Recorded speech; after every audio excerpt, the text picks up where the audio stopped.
जग जननी हे माँ नभ काला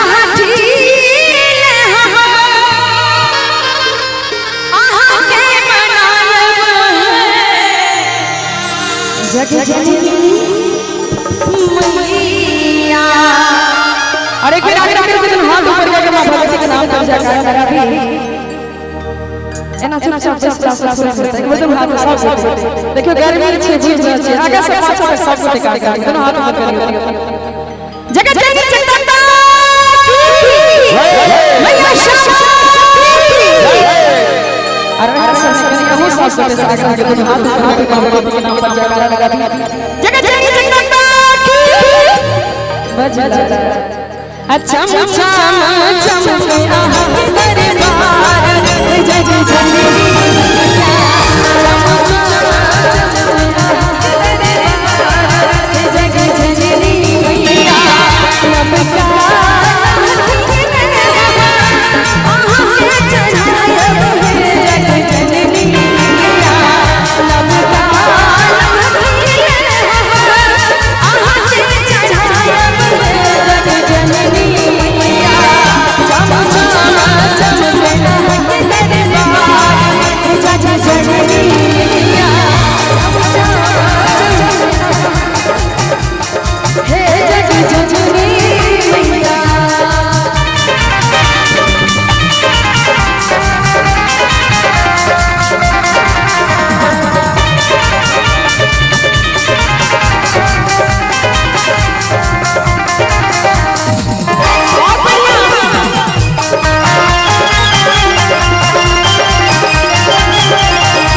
कहे चले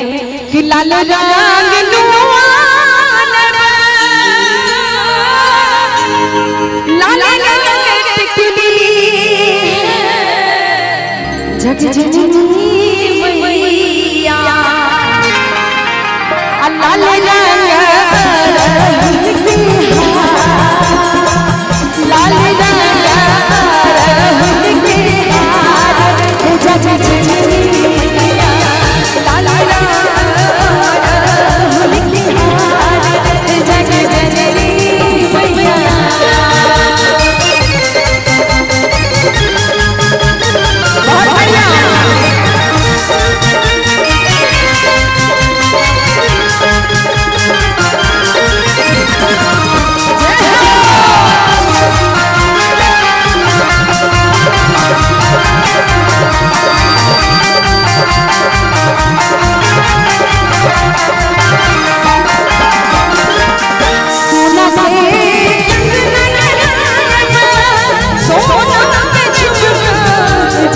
जननी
लिखने थे मैथ शांत भैया कहीं धिया इछ रचना मैया बेटा प्रशांत है